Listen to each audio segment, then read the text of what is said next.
Mu mawulire agaakagwawo waliwo ebipya ebigenze maaso n'okubanga bizuulibwa ku nsonga y'omuwala gw'e Nakivubo era we twogereranga ebibuuzo byeyongedde naddala eri abo abavunaanyizibwa ku nsonga eno omuli abakulu mu kitongole ekya Kampala Capital City Authority n'abamu ku baminisita abavunaanyizibwa ku nsonga z'omu kibuga Kampala n'olukiiko lwa Parliament lwayingidde mu nsonga eno era nga wano ebibuuzo ebisinga obungi we byajjidde ngenda kutwala mpola mpola era njagala vidiyo eno giwe ekigalo naddala gwe ng'omaze okubeera ng'osubscribinga oba tonaba kuba ng'osubscribinga kikole oleme kubaako nsonga yonna gy'omiisinga genda mu comment section teekamu obubaka bwo ku nsonga zino zennyini zembanga nkuleetedde era neebaza mwenna abajja mu comment section ne muteekamu obubaka kubanga ku nkomerero eya updates zino nzijja n'obubaka bwammwe era ku nkomerero ya vidiyo eno ngenda kusoma message zammwe ze mwatadde mu comment section ze ngenda okusangayo amawulire ge nkuleetedde gano ebimu ku bibuuzo ebyebuuzibwa ku nsonga y'omuwala gw'e Nakivubo era omukyala amanyiddwa nga Zahara Luyirika akubiriza olukiiko luno lwa KCCA ebibuuzo byeyongedde ku nsonga eno naddala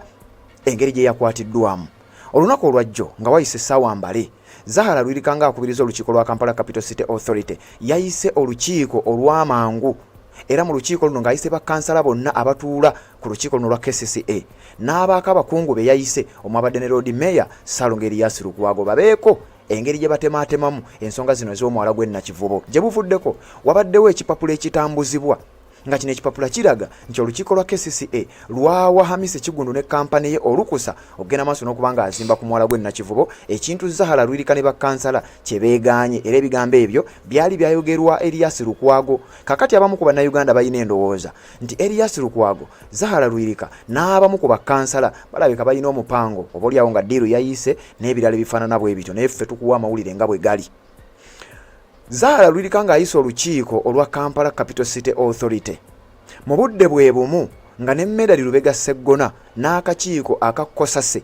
akakulirwa Sseggona yennyini n'omumyuka we amanyiddwa nga Alan Mayanja akiikira abantu b'e Nakaseke Central ku kadi y'ekibiina kya NUP baabadde bayise abakungu ba KCCA omuli Road Mayor Erias Lukwago bajje bannyonnyole era nga akakiiko kano aka Kosase kabadde katandise okunoonyereza okw'amaanyi ennyo eri ensonga z'omuwala guno ogw'e Nakivubo ddala contract oba olukusa ani yaluwa Hamisi Kigundu ne kampani ye olukusa olutuufu lwavaawa Medali Lubega Sseggona Honorable Alan Mayanja Ssebunya baabadde batandise ku mulimu guno wabula ebbaluwa gye yavudde okuva ewa sipiika wa Parliament Anita Amongo n'ayimiriza akakiiko ka Kosase ne bye kabadde kagenda maaso n'okubanga kakola Speaker Anita Amongo yayimiriza akakiiko aka Kosase Medali Lubega Sseggona okubeerako ekintu kyonna kye bagenda maaso n'okubanga bakola era baabategeezezza nti ffe twalonza akakiiko ke twesiga oba ke twagala akagenda okubanga ke kanoonyereza ku nsonga eno so ensonga ezo muziveemu ne wayita eddakiika ntono nnyo ne nkuwa amawulire nga Zahara Luyirika n'olukiiko lwe olwa Kampala Capital City Authority nabo baavuddeyo n'ezimu ku resolutions ze nnakusomedde olunaku olwajjo nga nabano nabo beegaanye ebigambibwa nti be baatuula mu meeting eyatuula nga 3 Ogwokuna 2025 ne bawa Hamisi Kigundu olukusa okuzimba ku muwala gw'e Nakivubo oba emyala gyonna egisangibwa mu kibuga Kampala ekintu kino aba KCCA bakyegaanye wabula nga Lukwago alumiriza nti mubanga ddala si mwe mwawa olukusa nga Hamisi Kigundu talina lukusa lwa Kampala Capital City Authority nga bwe mugamba nga ne kitongole ekya National Environment Management Authority NEMA nga nakyo tekimuwanga ku lukusa kakati mbasaba muyise ekiragiro kibeere nga kikwata Hamisi Kigundu Zahara Luyirika n'amwanukula n'amutegeeza nti nze sirina buyinza naye ate we nakusomedde wano ku Kampala Capital City Authority Kampala Capital City Act mwabaddemu obumu ku buyinza obuweebwa olukiiko lwa KCCA okubaako amateeka oba ebiragiro bye basobola okuyishuwinga kakati awo si weewandeesaawo ne tuvaawo ngenda kukuvuga mu nsonga eno mpola mpola nkujjukiza era nkuzzeeko emabega sipiika wa Parliament yayingidde mu nsonga eno ey'okulaba nga akakiiko ka Kosase kayimiriza okunoonyereza kwonna kwe kagenda maaso n'okubanga kakola ku nsonga y'omwala ye sipiika y'omu wuliriza bulungi nnyo ono sipiika wa Parliament ye sipiika y'omu eyabulookinga ekibiina kya National Unity Platform okunoonyereza n'okugoba Mathias Mpuuga ku bwa komishona era we mbaseerabidde ojjukira bulungi nnyo komishona ekibiina kya NP gwe kyali kizzemu okubanga kironda yali Honorable Zaake Francis Butebi atule mu office ey'obwa komishona sipiika wa Parliament Anita Amongo n'avuvuba ekibiina kya NUP ng'akozesa powers z'alina nga sipiika mu Parliament n'agaana Mathias Mpuuga okuva mu office y'obwa komishona era Mpuuga n'asigala nga komishona ku mpaka naye ng'ekibiina tekimumanyi waayita ebbanga ttono ngenda n'okutwala mpola ennaku z'omwezi nga 19 omwezi gwali gwa mukaaga omwaka gwali gwa 2024 John Baptist Nambeshe yayimulira ku floor ya parliament ng'ayita mu kawaayiro mu mateeka gafuga parliament rules of procedure akawaayiro ak'ekikumi nti ye n'ekibiina kya NUP bamaze okuba nga bawithdrawing era bajje omukulu amanyiddwa nga Dr. Abedi Bwanika Joyce Baagala Ntwatwa ku kakiiko akamanyiddwa nga Government Assurance and Implementations Committee. Akakiiko kano kaali katuulibwako Abedi Bwanika nga chairperson waako ng'omumyuka we Joyce Baagala. Anita Amongo teyawuliriza mateeka bano ge bakootinze, teyawuliriza kikubanga jjukira ekibiina ekiri ku ludda oluvuganya kyekironda shadow cabinet era nga kyekironda abakungu bano. Anita Amongo n'abulookinga Chief Whip amanyiddwa nga John Baptist Nambeshe ekiteeso kye yali aleese ekyali kituuliddwako ye n'abamu ku bakulembeze b'ekibiina kya NUP nti Joyce Baagala ne Abedi Bwanika ffe tumaze okuba nga tubajja mu kifo kino. Kakati Anita Amongo ye mukyala eyali sipiika mu budde obwo eyayimiriza ekiteeso kino era n'ategeeza nti ebyo tebijja kuyita. I hereby make a redesignation of chairperson and deputy chairperson of the committee on government assurances and implementation. And this is in keeping with the rule 196 of our rules of procedure, Madam Speaker, that I hereby, therefore, in keeping with that rule, withdraw the name of the Honorable Dr. Abedi Bwanika and the Honorable Baagala Joyce, Chairperson and Deputy Chairperson of Government Assurances and Implementation, respectively, and redesignate the Honorable Seungu Konzaga Joseph as Chairperson and the Honorable There's a procedural matter. Betty Ethel as Deputy Chairperson, respectively. I beg to redesignate, Madam Speaker. Kakati speaker oyo y'omu era we twogerera ye yayingidde mu nsonga ey'omuwala gwe Nakivubo era n'ategeeza nti okunoonyereza akakiiko akakosase kagenda maaso n'okubanga kakola kusooke kuyimirire era n'ategeeza nti baalonze bo olukiiko olwabwe lwe bagenda maaso n'okubanga beesiga olugendo okugenda maaso n'ensonga eno okuginoonyerezaako so akakiiko aka Medard Lubega Sseggona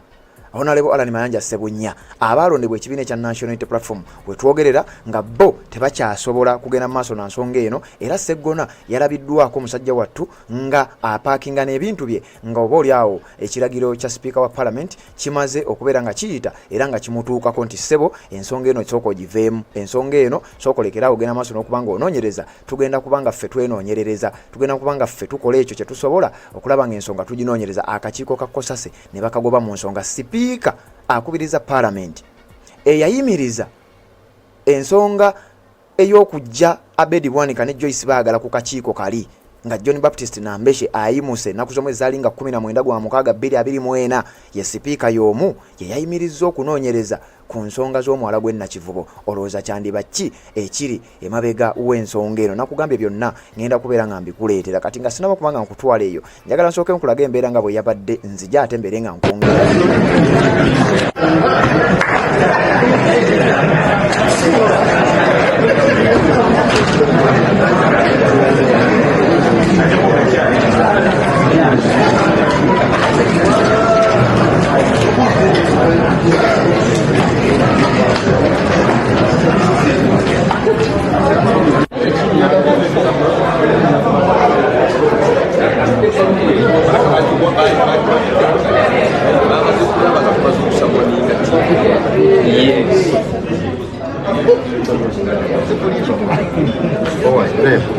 Eggwanga olirabye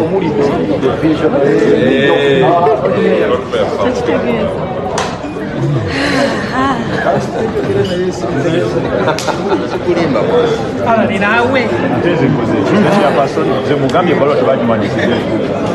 zitugala mukyoko okwogera ku bintu bensomye amanya nga bakulembeddwa ssentebe w'akakiiko sipiika bw'amala ensonga gikwata n'agiteeka mu kakiiko yamanya ngeri ki gyegenda okuwunzikamu gyagenda ogikwatamu nze kankole ogwange Muandikira kumanya mbadde mutuuse ayinza okwa appreciatinga mbadde mutambudde saalina nsonga emuwandiika saagirina temulina interest mu matter nga committee. How can I have an interest in the matter? Sina interest mu matter nga I have none. Namba nga committee tetulina tukola mulimu nga government tukola mulimu nga akakiiko kasita oteekamu interest yo oba oyonoonyebwa wambe akakiiko nze ngenda bawa documents kubanga nazifunye badiringe nazo nga bwe ziri. lwaki togenze mu maaso n'akakiiko oba bagambye nti ensonga namba ku nsonga endala akakiiko ensonga endala ezo tutajja no zijja kgenda mu maaso. Yes, bwekyo embeera bwe yabadde nga Honorable Mera Lubega Sseggona annyonnyola ebyabaddewo. Sipiika yayingidde mu nsonga eno n'alemesa n'alemesa akakiiko ka Kosase oba n'ayimiriza akakiiko ka Kosase okugenda mu maaso okubeera nga kanoonyereza ku nsonga y'omuwala gw'e Nakivubo, era bwe bityo ne biba nga byayimiriridde awo. Kakati omuwala gw'e Nakivubo akakiiko akalondeddwa ke kagenda okubeerawo nga kalondoola ensonga eno, wabula nga ye sipiika y'omu nga bwe nkugambye era ye yalemesa ekibiina kya NUP okujja Mathias Mpuuga ku bwa commissioner, ye yalemesa ekibiina kye kimu okujja Abedi Bwanika ne Joyce Baagala mu kifo ekyo nga bw'olabye. We have committees. The committees that we are in charge of, the accountability committees, they are active, meetings are happening and work is going on. Park Central, Park Kosase, Park Local Government. The third committee, Government Assurances, we don't even know what's happening there. Meetings don't happen, and yet the committee has got leadership and members, and the leaders are from us. So we thought it prudent. We want an active committee, we want active committees. The same way the other ones are active, this one should also be active. All right, and that's why on our end we said let's make changes. But like I'm saying, we didn't even have to give we don't have to give a reason, because it's multi-party dispensation. That's how it ought to operate. Now,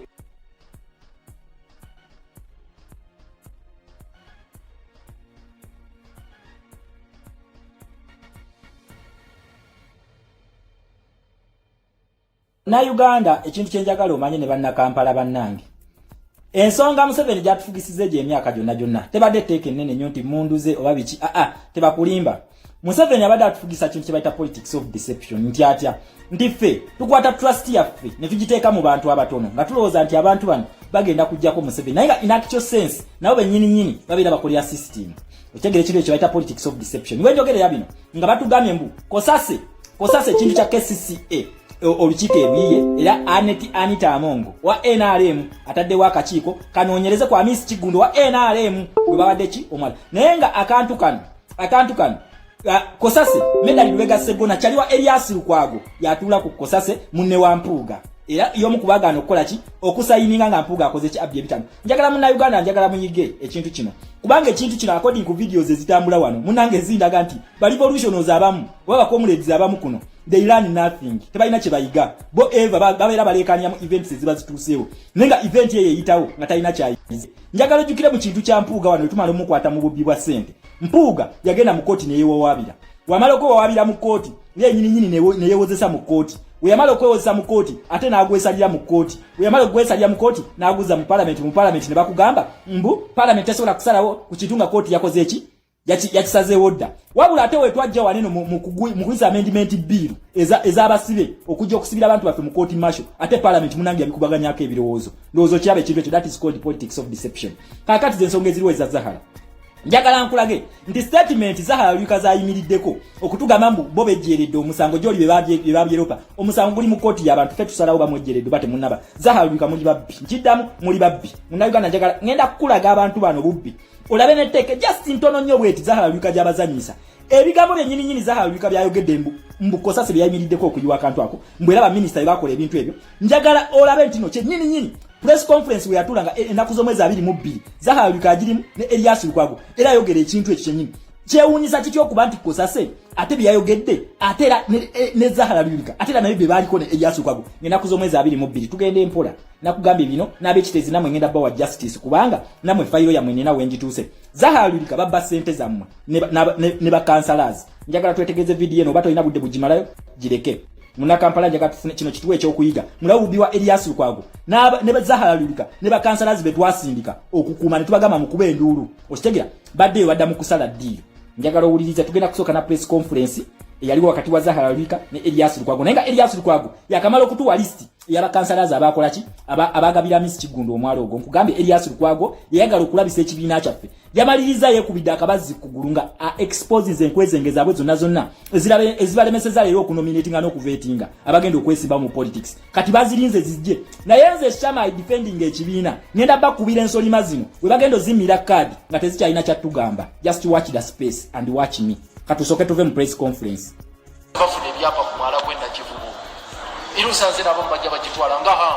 Miss Kigundo ennaku z'omwala byetukuluba naye ng'atutta omwala gwenda Kivubo abo tugenda kufaafagana nabo tulwana kukikola ate ba Miss Kigundo bajibba bafunawo byapa olulweruze entalo ze tulimu era baminisita baba nekiwengi bali wano bino kakati byaffe tubyogere wano baminisita bateeke mu kamera minisita omukulu wuuno n'omumyuka we guuli lwaki bakkiriza bahamu okubba emyala gyaffe nga tufuna sente ngeza kolansi zino ezali mwami oyo wayogerera ebigambo ebyo yali yakamala okutulaga listi y'abakansalazi aba National Party yali akitandikite ku secretary general waffe ne tumuwa n'avaayo yali yakamala okutuwa listi y'abakansalazi abalidde sente zaki ez'omwala omwami wayogerera ebyo ne bayita press conference enkeera ne Zahara Lulika mulaba akoze eki atuddewo ebigambo ebyo Elias Lukwago yabigamba ki bannamawulire then we bamaze nga babuzaabuza akaliro nga kabayitiridde kusasa yakoze eki yabayise njagala mulaba Elias Lukwago ebigambo ebyo byakasukanga akiddiza ba ministoro akijja ku Zahara Lulika ne bakansalazi banne olwo akikasukirani akikasukira ba ministers kakati njagala uli ebigambo bye bimu Zahara Lulika ng'abyogera nga bavudde mu ki nga bavudde mu kosase tujje mpola bano nagambe bano babbi tujja bakwata the more you speak the more we get to the truth just watch the space ekigambo mukwano wa mitachagadde kirero kansa yange n'abantu banga ba NUP bafunye obuweerero nti tebatundangako mwalagwa na Kivubo kyano kikimu ensonga ey'okubiri nsaba abo bonna bonna abawuddisa bana Uganda balekerawo ebbaluwa zivuddeyo 3 neziraga abantu abawayo omwalagwa na Kivubo ensonga evudde wa head of state ng'alagira prime minister aweeyo omwalagwa na Kivubo ensonga ebbaluwa ey'okubiri evudde wa minister wa Kampala Mr. Kabanda ng'alagira executive director baweeyo omwalagwa na Kivubo era baweeyo buli kimu ekyetaagisa okulaba nga investor oyo agenda mu maaso n'omwalo ogwo ensonga ez'ebyeyo lwaki komite tudde olwaleero kubanga sipiika wa parliament agambye nti alonze akakiiko k'abantu ab'enjawulo bagende mu maaso bakole Zahara Lulika tetuli basiru oli ku kintu kibayita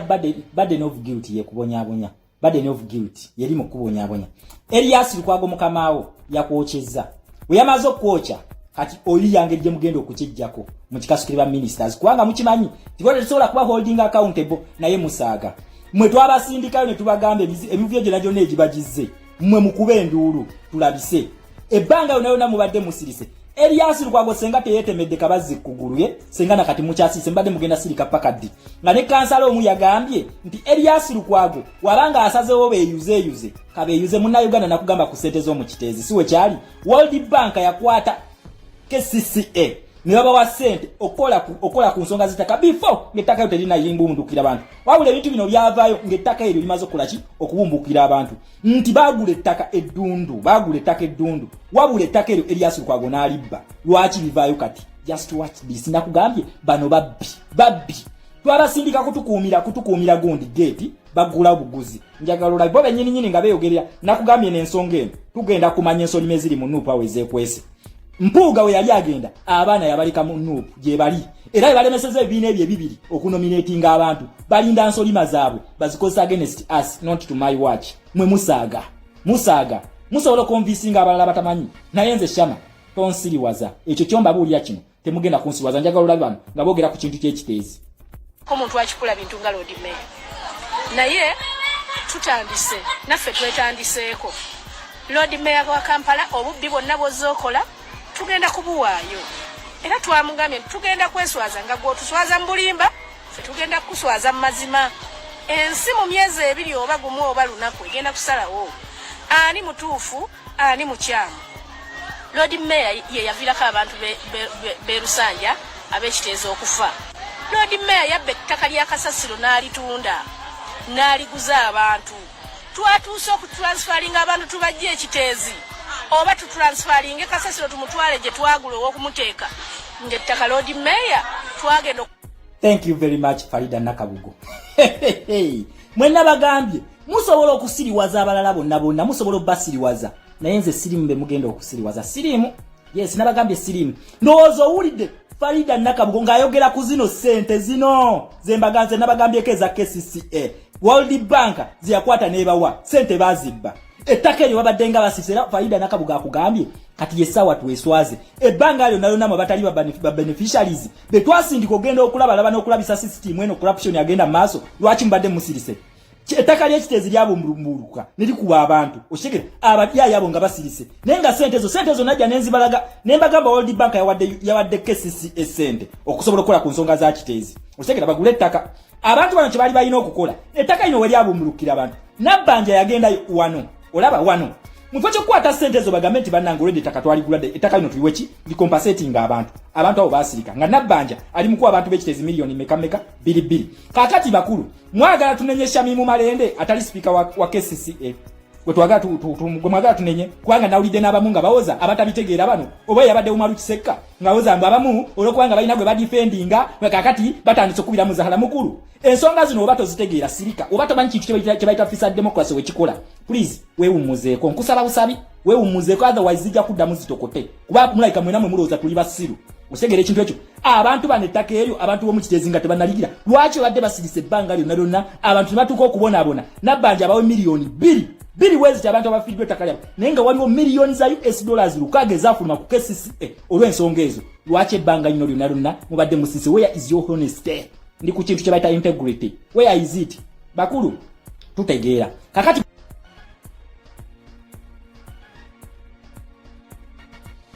z'obufumbo olina omwami naye ng'akutawanya olina omukyala ng'akutawanya bajja ne bakwagalako ne bagenda gwe alina ebizibu mu byenfuna nga sente zikuyita mu ngalo wooteeka sente zifa bufi bowola tebazza gwe aloota ng'ogwa mu nnyanja gwe alumizibwa omutwe nga guganya okuwona naawe aloota ng'ebintu bikozesa ensonga z'obufumbo nina ekifo ku mugga awali amayinja wennyambululirako ebisiraani ekigwa ekifiiriza omudibo obutaganja obutawiibwa nzijanjaba abantu ab'enzikiriza zonna